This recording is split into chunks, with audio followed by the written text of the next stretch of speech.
આપણું મન એટલું બધું નબળું હોય છે કે આપણે કોઈ ગેધરિંગમાં જોઈએ ને કોઈક આપણી સામે 2 વાર 3 વાર જોવે ને તો એ મનમાં વિચાર હોય, કેમ જોતો હશે, કેમ જોતો હશે. જવાબ આપું કેમ જોતો હતો? કહું, આંખ છે જોવે, ઇટ્સ ઓકે. એને તો 2 જ વાર જોયું, ત્રીજી વાર તો તું વચ્ચેથી પસાર થઈ ગયેલો ખોટો, એ તો આમ જ જોતો હતો. એટલે બહુ જ આપણું ડાઉટફુલ માઇન્ડ હોય ને, નાની શંકાઓ હોય ને, એ આપણી બોડી લેંગ્વેજ ઉપર રિફ્લેક્ટ થાય અને એ વ્યક્તિ સાથે યુનિટીમાં પ્રશ્ન થાય જ.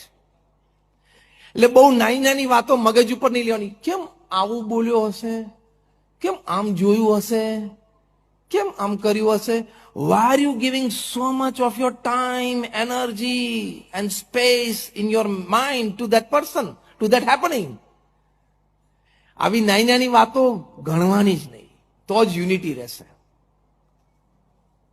નાની વાતો સંભાળી જ નહીં રાખવાની, તો જ બાકી, કારણ કે આ તો રોજ બનવાનું. હા કે ના?